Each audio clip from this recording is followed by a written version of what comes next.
This video is on forms of linear equations.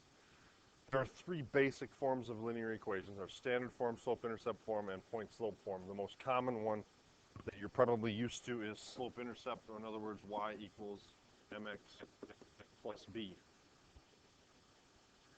Two other forms that are used.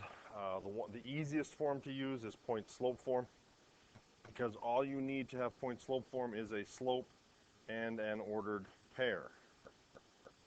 You just need one of each. So that's the easiest one to use. And then standard form is probably the most commonly used when you get to upper level mathematics. And basically what it is x and y are on the same side equal to a constant on the other side. So what you can do is you can take negative a divided by b to get the slope and c divided by b to get the y-intercept, and you can still graph using slope-intercept form. The only key with standard form is that a, b, and c must all be integers, positive or negative whole numbers. So what we're going to be doing is we're going to be writing equations for linear functions, and we have to write them in different forms. The one we're going to use most commonly, like I said earlier, is point-slope form, and then we're going to convert it to the other two forms along the way.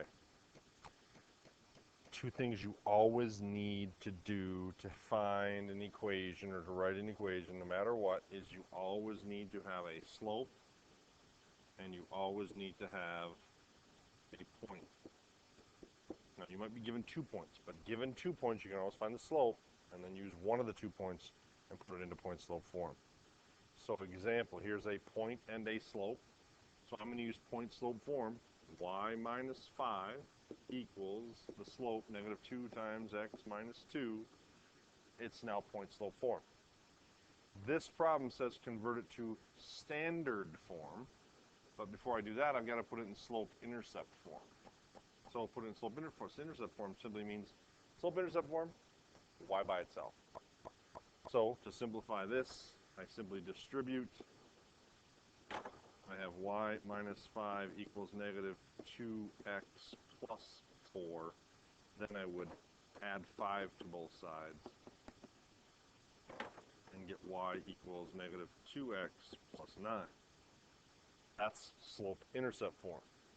Then to convert to standard form simply means get x and y on the same side.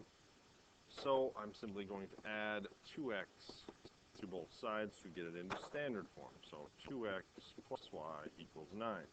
And a, b, and c are all integers. So pretty basic process. So again, slope-intercept form is y equals. Slope-intercept form is y equals. Standard form has a, b, and c, or x and y on the same side.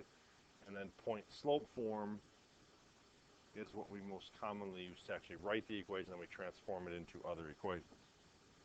So another example here, we need to put it in point-slope form first. So the first thing we need is we need slope. Slope, remember, is equal to the change in y over the change in x. In this case, negative 4 over negative 2, which is 2. So the slope here is 2. Then you can use either of those ordered pairs. Y minus 4 equals 2 times x minus negative 1. Remember, the minus negative 1 becomes plus. It's now in point-slope form. Put it in the slope-intercept form. Simply get y by itself. So we distribute. That gives me y minus, this is slope-intercept form. Y minus 4 equals 2x plus 2.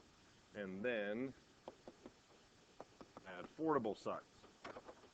And you have y equals 2x plus 6, which is now slope-intercept form. And then lastly, it says convert it to standard form, so I need to get x and y on the same side. So I would simply subtract 2x from both sides. Negative 2x plus y equals 6, and it is in standard form because a, b, and c are whole numbers, integers. Continuing on, what would you do to put this in slope-intercept form? You would simply solve for y. So I would subtract 2x. So I'd have 5y equals negative 2x plus 8. Same thing, just rearrange. And then divide each piece by 5. y equals -2/5 x plus 8/5, and we would prefer you leave it in fraction form. Yes, these fractions do divide out and give you terminating decimals 0.4 and 1.6, but again, we prefer that you leave them in fraction form. That's all.